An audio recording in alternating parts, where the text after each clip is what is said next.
आप अपने भीतर गहराई से उतर कर देखिए। आप अपने शरीर की हर अंग की नब्ज सुन सकते हैं। हर एक धड़कन और हर एक सांस आपको जीवन का एहसास कराती है। लेकिन सोचिए, क्या आप जानते हैं कि इस सब के पीछे एक अदृश्य दृष्टा है? वह दृष्टा जो न केवल देखता है बल्कि सोचता भी है और महसूस भी करता है। इस यात्रा की शुरुआत आपके अंतर्मन से होती है, जहां एक अलग ही सच्चाई छिपी है। जब आप अपनी आंखें बंद करते हैं तो बाहरी दुनिया का दृश्य ढल जाता है। आपका शरीर, आपकी चिंताएं और सामाजिक संबंध एक क्षण के लिए गायब हो जाते हैं, लेकिन उस समय आपका साक्षी, आपका चेतना मौजूद रहता है।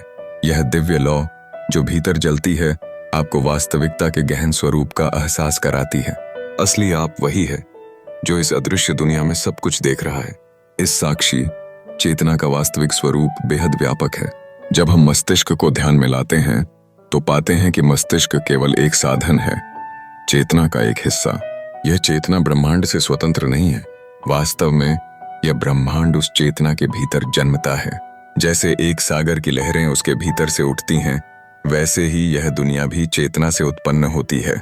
निस्संदेह जब ऋषियों ने कहा अहम ब्रह्मास्मि, तो उन्होंने इसे एक गहरी सच्चाई की तरह कहा।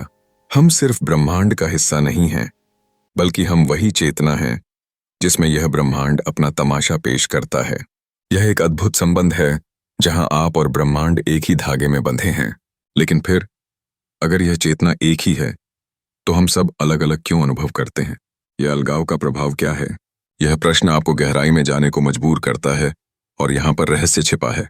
क्या आप इस ऐसी गहन सरलता को समझ सकते हैं जो हताश करना और जगाना दोनों संभव बनाती है? अगला एपिसोड, मन का दर्पण, अलगाव के भ्रम को तोड़ना। सब्सक्राइब करें बालराम दिल से। चेतना से एकत्व की यात्रा जारी रखें।